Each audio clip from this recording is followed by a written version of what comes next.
on the line with us right now, we have former WWE ring announcer, referee Jimmy Korderas on the line with us, and Jimmy has got a radio show he's been doing, and I want to let him plug that real quick. Yeah, well, before I do that, just to let you know, I have ring announced before, so you ain't that wrong. So, but anyways, yeah, I'm doing a radio show. It originates out of Canada, but it's on satellite radio. It's on the Score Channel 98. It's called Right After Wrestling. We're on Monday nights from 11:05 to midnight, right after Monday Night Raw. Oh, nice. So I'm sure you guys talk about it on the show. Yeah, we talk about everything, not just WWE and Raw, but we talk TNA, we talk ROH, it's pretty much, the news of the week and what's going on and our opinions and what we like, what we don't like. I guess kind of like what you guys do. We have interviews too with some people, and it's actually pretty cool. I'm enjoying it. Nice. Well, I'll definitely have to check that out. Now, we've got a list of questions that some of our listeners have sent in along some of our own questions. Do you mind if we go ahead and get started? No, go ahead, shoot. Okay, now my first question for you is, growing up, were you a wrestling fan? If so, who were some of your favorites? Wow, well, of course, growing up I was a huge wrestling fan, and one of the things about growing up in Toronto is we got so much different wrestling. It was unbelievable. I mean, we had our own Maple Leaf Wrestling, which was our local promotion here, run by Frank Tunney at the time. But we also got television from Calgary. We got Stampede Wrestling. We got All-Star Wrestling from Vancouver. We had AWA Wrestling. We had WWF Wrestling. And we also got television Mid-Atlantic Wrestling. I mean, we had, even from Montreal, International Wrestling. It was amazing. Weekends were, like for me, were a dream. Nice. Now, my next question for you is, was wrestling your first career choice? If not, what was? I don't know if it was my first career choice. It's funny because I always thought that I was going to fall into the family business. My father was a mechanic. He owned his own garage and gas station, and I thought the natural progression would be to step into that. And I was fortunate enough to meet a fellow by the name of Elio Zarlengo, who worked for Jack Tunney at the time, and he introduced me to Jack. And I was a huge wrestling fan. I was going down to all the matches at Maple Leaf Gardens and, of course, some other shows in Ontario here, like, as far away as London and Barrie and Oshawa, which are all places close to Toronto, within driving distance. And we became friends. He introduced me to Jack, and right time, right place. It was awesome. And, it actually wasn't my first career choice, but it was a passion. And like I said, I was very lucky to get into it. Now, getting involved in wrestling, why did you want to become a referee as opposed to maybe another role in wrestling? Well, to be honest with you, when I first started, like most people, I was on the ring crew and that sort of stuff, and I kind of had this inkling that I wouldn't mind wrestling one day. I always, one of the guys I started on the ring crew with was John Bonello, who used to referee for WWF at the time, and he was a worker. He used to wrestle, and we used to have our own impromptu matches after setting up the ring and stuff like that. And I thought, you know what, this would be kind of cool. But Pat Patterson was the one who suggested to Jack Tunney that I try refereeing. And you know what, once I started doing that, I actually really, really enjoyed it and fell in love with it and said, you know what, this is what I wanted to do. Now, Jimmy, what are some of your memories of the first match that you refereed? Oh, wow. First match I refereed was in Newmarket, Ontario, Canada, and it was a match between S.D. Jones and the Red Demon, who was Jose Luis Rivera, under a mask. And just remember not being really prepared because I was waiting for somebody to train me to learn how to referee correctly, properly, and it was just basically that day Chief Jay Strongbow walked up and said, have you got your ref stuff with you? And I said, yes, I do. He says, well, put it on, you're working.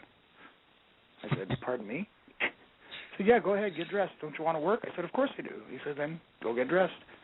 And luckily, Billy Red Lyons, who is, a legend in his time, I asked him for some advice. He gave me some quick pointers and just said, go up to SD, who I was friends with, and say, just talk to him. And SD said, just listen to me and follow me out there, and I'll take care of you. And he did. As nervous as I was, I I was a nervous wreck. I must have looked like rigor mortis set in a few times in the match, but I got through it. Let's fast forward a little bit ahead to 1988. At WrestleMania 4, you were actually knocked out by Jimmy Hart's megaphone. Can you talk a little bit about that? Yeah. I don't know. To be honest with you, I don't know how this urban myth got started. It's a half truth. It wasn't actually Jimmy's megaphone that knocked me out. I kind of knocked myself out because I wanted so much to make the actual bump look good that when I face planted myself to the canvas, that's when I actually knocked myself out. I did it to myself, basically. And one question that we were asked by some of our listeners, or one of our listeners, was about the incident in the match with Kurt Angle and Daniel Puder, and you were in the ring for that. Can you talk a little bit about that incident? Well, wow, yeah, it was really interesting. I mean, Kurt had just I don't remember the first fella he had a little impromptu wrestling match with, but he kind of schooled him. And to be fair to Kurt was not 100% at the time. You know, he was having issues with his neck and that sort of thing. And then the whole thing started with Puder, and I guess Kurt wasn't expecting, you know, basically Puder got a Kimura or a Kimura lock on Kurt, and I was thinking to myself, oh my goodness, I'm not an MMA expert, but I thought, this can't be good. But Kurt got him down on his back, and I took the opportunity to count 3. And I know there was questions on whether there's a lot of people who are saying that one of Puder's shoulders wasn't completely down, but in my mind it was time to end things before it got out of hand, because I know one thing for sure, that if Kurt wouldn't have quit, that's for sure. Okay, now at one time you were actually taken off the road, and the story was that it was for health reasons. Is there anything that you care to comment on? Well, again, it was one of those things where I just, needed some time away to heal up with some injuries, basically, because fortunately I've been, luckily that I haven't had any major injuries, but, you know, even as a referee, your knees, your shoulder, your elbow, you know, stuff gets hurt, so even we need some time off, and that's basically what it was.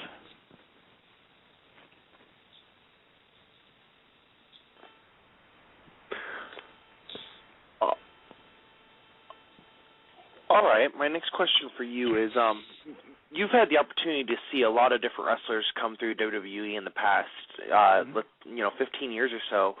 Who would you say are some of the most underrated? Wow, underrated? Some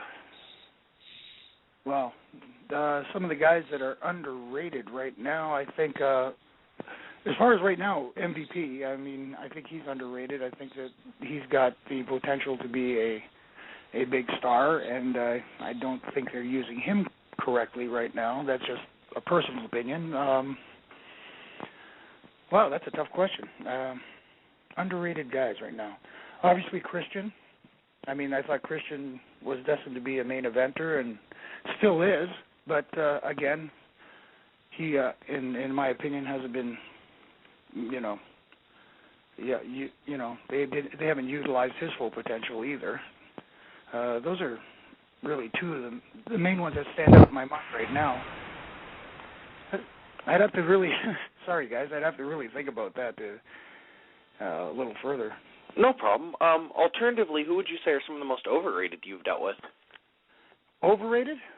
Ooh, I hate to bash anybody, but if I had to pick one guy, at least in his WWE tenure, it'd be Lex Luger. I just thought that he, for the amount of push they put into him and the amount of money they put behind him and the time and effort put into him, he just, for some reason, didn't get over. And I just, for me, he'd probably be near the top of the list, at least anyway. Okay. Now, one of our listeners sent in a question, and it's, why were you the lone referee to cross the picket line during the referee strike angle in 1999?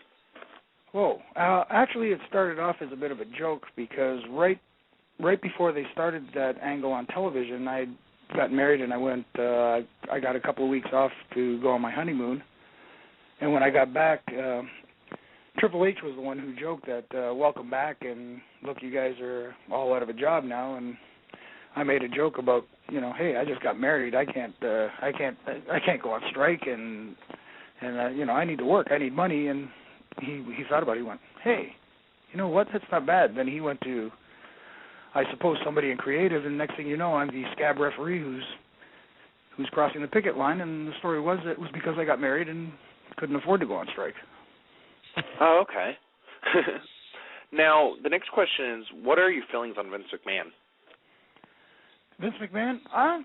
Personally, I think Vince is a good guy. He's always treated me well. He's always been fair with me. He's very stern. He's a perfectionist, that's for sure. Even though, a lot of people will argue that the WWE is not perfect, and it isn't. I mean, I know it isn't, but he strives for the perfection, and he's very intense in the vision that he wants projected on his programming, and you can't blame him from that. But from a personal standpoint, I've never had a problem with him. Shrewd businessman, though. I wouldn't want to go up against him in business, though. Mm-hmm. Now, you were in the ring during the night Owen Hart had his tragic fall. What are some of your memories of the events leading up to that? Well, it was thinking back now, there was really nothing out of the ordinary for me that day. I didn't notice anything strange. I didn't notice anything peculiar. I mean, I did interact with Owen during the day and just basically go over the match and find out, what was going on and that sort of stuff. But like I said, with him, I didn't notice anything different. With him, he didn't seem any different or out of sorts or anything like that. But it was just one of those tragic accidents. I mean, it was just horrible. Kind of want to remind fans that you could hear Jimmy on our archives on the tribute show we did for Owen Hart a few months ago. Now, Jimmy, you got the opportunity to participate in the tribute to the troop shows. What are some of your memories and feelings around that whole situation? I'm glad you brought that up because the tribute to the troop shows are probably some of the fondest memories for me that I've had there in my career with the WWE. I mean, having the opportunity to go over there and interact with the troops. I mean, it wasn't just doing the show for the troops. We were there for almost a week and interacting and eating with the troops and just going around and meeting them and saying hello and saying thank you. I mean, it probably more rewarding than anything else I've ever done. I mean, like it was just an honor and a privilege to be there, and even as a Canadian, which I am, I mean, I felt goosebumps, and I felt chills. It was just an unreal experience, and I have nothing but the utmost respect for the men and women who serve in the military, and I just wish the best for them. What are your feelings on the fact that they're not going to be having that show this year? I don't know. I've heard two different stories. I've heard they're not having it, and I've heard that maybe they might do something at a base stateside somewhere, maybe like in Texas or something like that. So I hope they don't stop doing it. I mean, I think it's great. I think it's a good thing that they do every year, and even if it's just to do it at a military base in the United States, I just hope they don't stop doing it altogether. I guess from what I'd heard, a lot of the complaint was just the travel and the time that it took to get over to Iraq or wherever it was in that particular year. You know what? It's a small sacrifice to make for guys who are sacrificing their life for us. So, for me, it was never an issue. The travel was never an issue. I mean, I'll be honest with you, it was uncomfortable heading over there, and of course, I'm not as big as some of the guys, you know what I mean, or most of the guys. So, imagine how uncomfortable it is for them. But, for me, it's I don't know.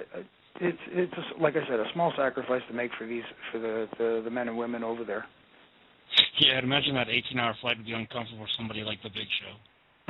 Yeah, exactly. Yeah, well, I know for a fact that the Big Show kind of crawled into the back and was laying on top of some of the foam that we use for the ring, so he was making do as best he could anyway. Okay, now, what reasons were you given for your release from WWE after 20 years with the company? Well, it was kind of a mutual thing. I mean, I had, again, taken some time away from the company. We had some family issues. There was an illness. My father got very ill, and I'd taken some time away, and it was right around the exact same time that they decided that they were going to slash 10% of the workforce, and I got a call one day, and we had a good talk, and you know what, we came to a mutual agreement that I think more along the lines they were hoping that I would, because I think they were going in a different direction because I was getting older. I think they're trying to get a little younger with some of the guys they're bringing in, but all that aside, it was pretty much a mutual thing. I think, all that traveling, all that time on the road was really weighing on me, and having the chance to be with my father, who was very sick, and being with him actually when he passed away, kind of put things into perspective that as much as I love wrestling, my family comes first, and it was time to stay home and, be a family man again. Okay, and I'm jumping around a little bit, but you were part of the SmackDown show, which was the first live event that took place after the September 11th tragedies. What are your memories of that show, and just the feeling of being in front of that crowd for the first time? It's funny because honestly I wasn't at that show because what happened was I was on vacation that week. It was really weird. I was on vacation. I was in Florida with my wife, and and that whole September 11th thing happened, and we were stuck in Florida, and we couldn't get out. So I never got to be a part of that live show after the September 11th tragedy. So, but I did watch it, and it was awesome. But I wish I could have been a part of it, but I wasn't. Okay, my mistake. Can you talk a little bit about just define the term ring general and, really why it's so important? Well, ring general is the guy who kind of, leads the match in the direction they want it to go. Usually I would think it's the whoever is the veteran in the match. I mean, usually I know the old school way was the heel calls the match. But I guess in today's world, it's whoever's the veteran in the ring will call the match, and it's very important because the person leading the match should be the one who's paying attention to the crowd and reacting to what they're reacting to. I mean, a lot of young talent today tend to put their matches together in the back and go out there and just do the match the way they talked about it in the back and not adapt to how the crowd is reacting. I mean, a lot of the ring generals will say, listen, this isn't working, let's do this. Right, right in the middle of the match, we'll change things up and just go. Whereas nowadays they seem to just, it's not working, but we're going to get through spot A, B, C, and D and get it done. So, I think the art of being a good ring general is starting to get lost a little bit. Now, a lot of referees don't really use that art of psychology. You're kind of a master of it. Can you talk a little bit about that lost art? Well, for me, when I first started, obviously my main concern was just don't screw up the finish. Basically, was my first thought. You know what I mean? But as the years went on, and I started to, what I did was I started to listen to the agents and to the people putting the matches together, and I started asking questions now, like, oh, so why are you going to do this at this point in the match? And I'd start to listen to the psychology of the match. Then I started to think to myself, how would a referee react to this? And if it was a shoot, how would a shoot referee react to certain things? So what I tried to do is I tried to treat each match as a shoot, and not to trying to put this in the right politically correct term. I don't want to offend any of my fellow referee colleagues out there. The over-the-top hokey selling of the guy's moves in the ring. Do you know what I mean? Yeah, definitely.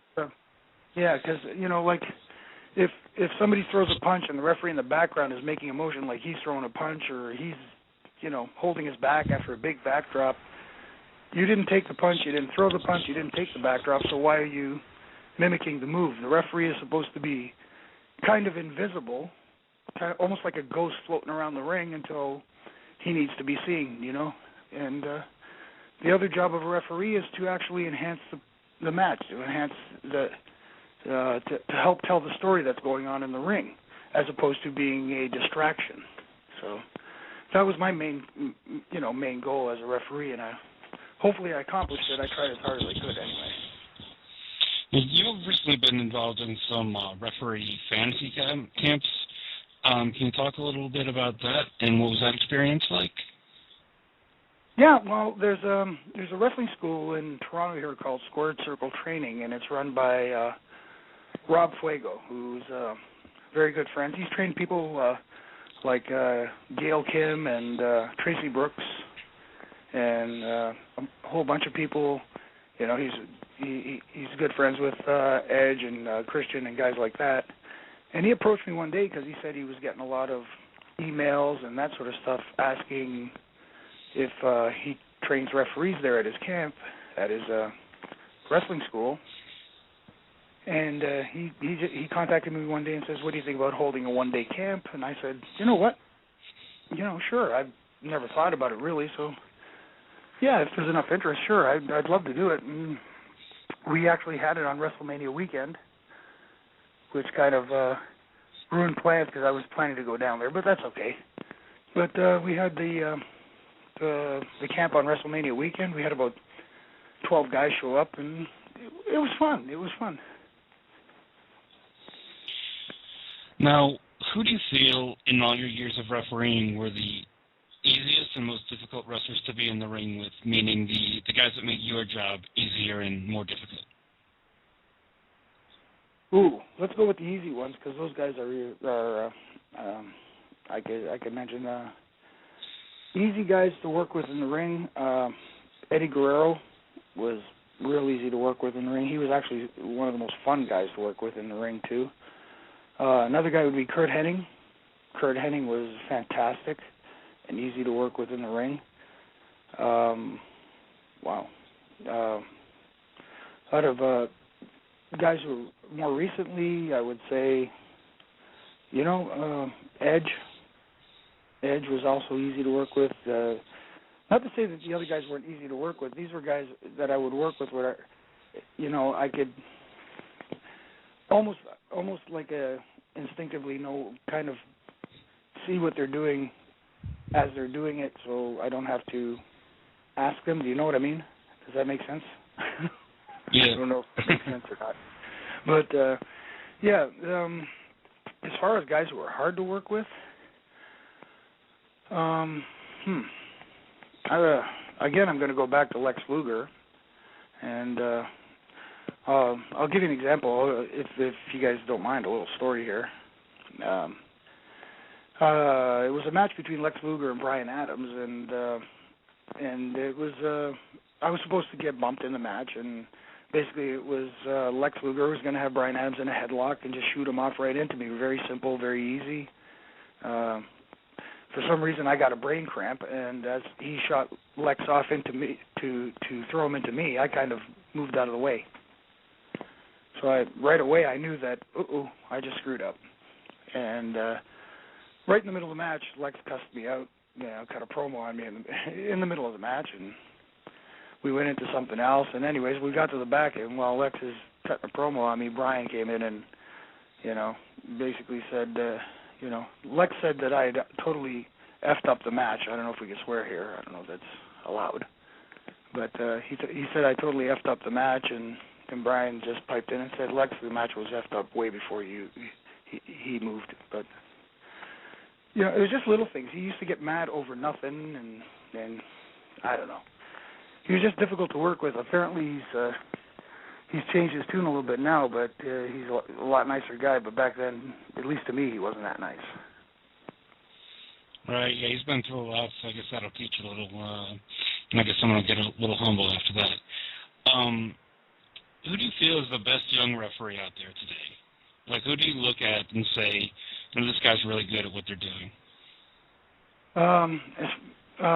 Of course, I'm always a big fan of what Charles Robinson, he's my buddy, so I have to throw his name in there anyway. But as far as the young guys go, I kind of like John Cone down in WWE right now. I think he's a very good referee, and he's very passionate, and you can see it. Brian Hebner in TNA, who I also think is a good referee. The guy's a bumping machine. I mean, I haven't seen a referee who could bump like that ever in my life. I don't know. Did you guys catch the last TNA pay-per-view by any chance? Yeah. Did you see the bump he took off the Kurt Angle clothesline? Yeah, that was pretty crazy.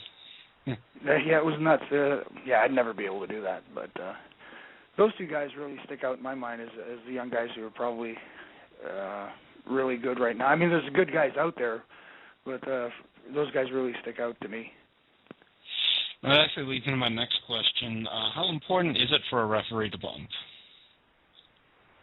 Well, it's important, but at the same time, I have two thoughts about referee bumps. One, if it's done every week or very often, then they tend to desensitize the audience, and they don't mean as much as they should.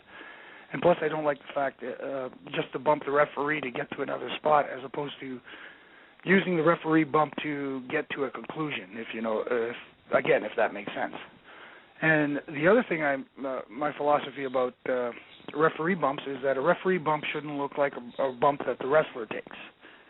Like, for example, if a referee gets hit, he shouldn't flat back bump. He shouldn't, it shouldn't look like a wrestling bump. It should look awkward. It should look clumsy. It should look really, really like it really messed him up. See, that's just my philosophy on ref bumping.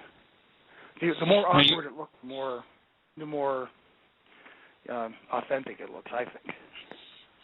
Now, you were talking about Brian Hebner a couple moments ago. What are your feelings on the Hebner family? I have the opportunity living in the same town as them. I see them pretty regularly. What are your feelings on them? I think they're great. I love the Hebners.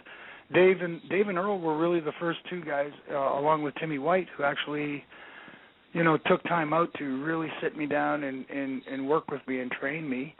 And and Dave and Earl actually let me travel with them for the first little while till I got my feet wet.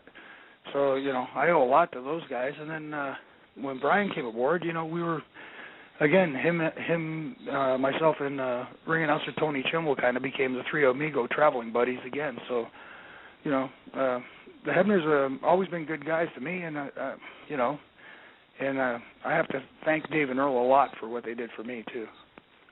Yeah, I remember going to an independent show here in town. I think it was around 2006, and Earl wrestled Brian in that. It was one of the most, it was one of the oddest matches I've ever seen in my life. Is it on DVD anywhere? Because I'm dying to see that thing, or YouTube, or anything. Yeah, what I'll do is I'll send you a link to it on your Facebook. Oh, cool, awesome. Now, what's a day in your life like today? A day in the life for me right now? Yes. Yeah, it's pretty good. I mean, I get up, I do a lot of research online for wrestling, and try to prepare for the radio show, and along with that, I've been doing some stuff on the Score Television in Canada also, which another show which is called the same name, Right After Wrestling, and it's on Friday nights at 10 o'clock, and I do that sometimes, and also doing some stuff with the Fight Network too. So I'm keeping myself pretty busy, as well as actually going out on some auditions, doing some commercial shoots and that sort of stuff. So I'm trying to keep busy. Well, now, you were talking about your radio show, and you said it was on Sirius satellite radio. I believe it's also on iTunes. Did you want to go ahead and plug your Sirius channel in the iTunes feed there? Yeah, I'm still working on this iTunes thing because I'm not very familiar. I'm bad at that crap. I mean, I can't believe I'm saying this, but I'm horrible with the iTunes thing. I'm so technologically disadvantaged. It's ridiculous. But yeah, I mean, it's you can download the podcasts for free on iTunes. The show's called Right After Wrestling. You can go to the score.com/radio, and you can listen to our podcast there. And oh boy, my co-host, I don't know if you've ever heard of Ardo Cal. He's going to kill me. But anyways, with this whole iTunes thing, he's been trying to educate me, and it's just not working. Yeah, that's how I listen to the show. Actually, I heard your interview with Gregory Helms this week. I thought it was really good. Yeah, he's on. I think he's on right now, as a matter of fact. But I don't want to say that. But Greg's a good guy. I mean, look, I can't say enough about him. Go back to the underrated guys. There's one right there. There's a guy that not only is underrated as a wrestler, but underrated as a wrestling mind. The guy's very, very, very, very intelligent about the business. That was an interview when I first saw that was going to be on there. That really intrigued me, simply because the biggest story in the wrestling world right now is the Matt Hardy situation, and there's someone who's close to it. Right. Yeah. Well, I didn't want to. One of the things I didn't want to do on when we had Hurricane on is get too much into Matt. I mean, Matt's his own person, and you know what I mean? And that whole situation will play itself out. I think when Matt's ready to talk, let him do the talking. I didn't want, to try and get Helms to basically speak for him. You know what I mean? So, yeah. But we just wanted to get his comments on what he thought of the whole situation. That's all. Now, do you have a rib or road story that from years that you'd like to share with our listeners? Wow, you brought up Owen Hart.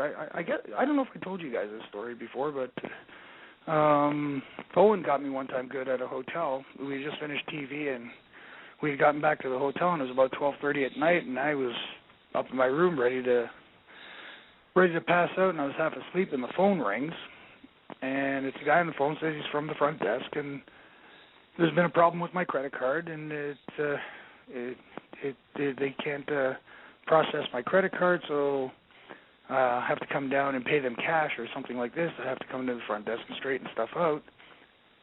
So I put on, a pair of sweatpants and a T-shirt, and I lumber downstairs to the front desk, and I'm talking to the guy at the front desk, and this guy's looking at me like I'm nuts, I said, guys, you guys called me. They said, nobody called you.